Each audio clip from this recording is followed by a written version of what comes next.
Last week, the S&P 500 advanced 1.1%, the Nasdaq climbed 1.3%, and the Dow Jones was up 1.1%. U.S. stock indices again struck all-time highs, despite worries over an ongoing U.S. government shutdown.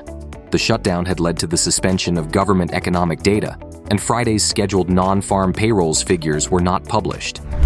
In geopolitics, President Trump unveiled a peace plan for Israel and Hamas, with the latter told they have days to agree, or Israel could use whatever military means at its disposal to occupy Gaza.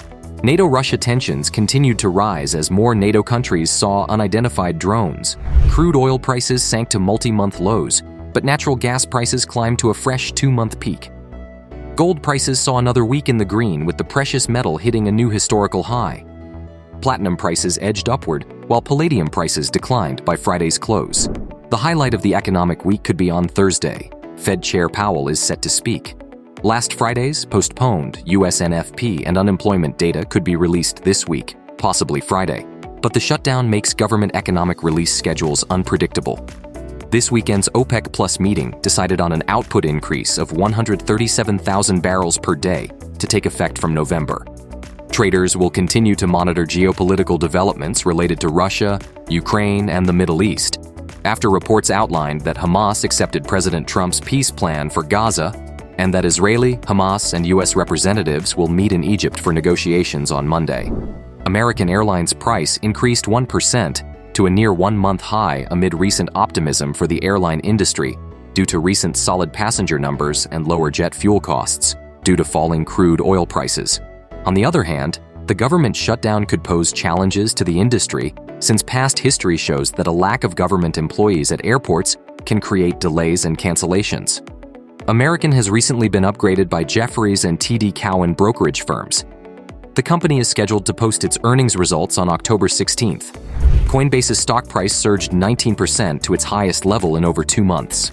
At the end of the week, the cryptocurrency exchange company announced it was expanding its Samsung Wallet integration, allowing access to over 75 million U.S. Galaxy users.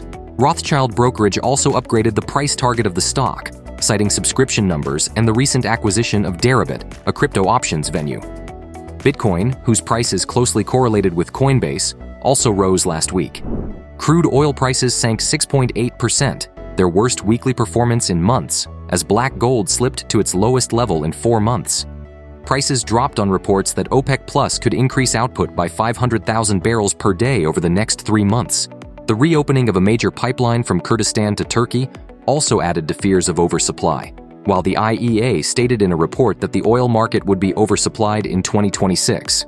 Gold prices jumped 3.1% and rose above $3,790 for the first time. The government shutdown increased political uncertainty and triggered safe haven demand as monthly employment data was delayed.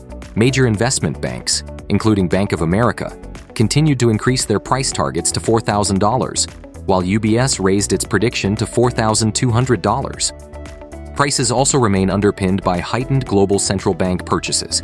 Natural gas prices surged 5.0% to a 2-month high after weather forecasts showed cooler than average temperatures, which is expected to increase heating demand.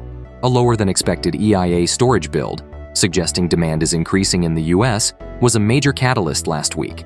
At the same time, a drop in U.S. gas output due to seasonal pipeline repairs crimped supply. The USD/CAD edged 0.1% higher, but climbed to a more than 4-month high midweek after the commodity-linked loonie was pressured by sharply lower oil prices. The Bank of Canada also signaled that it may be ready to continue cutting interest rates if economically warranted. The greenback maintained most of its value, despite mixed and limited economic data.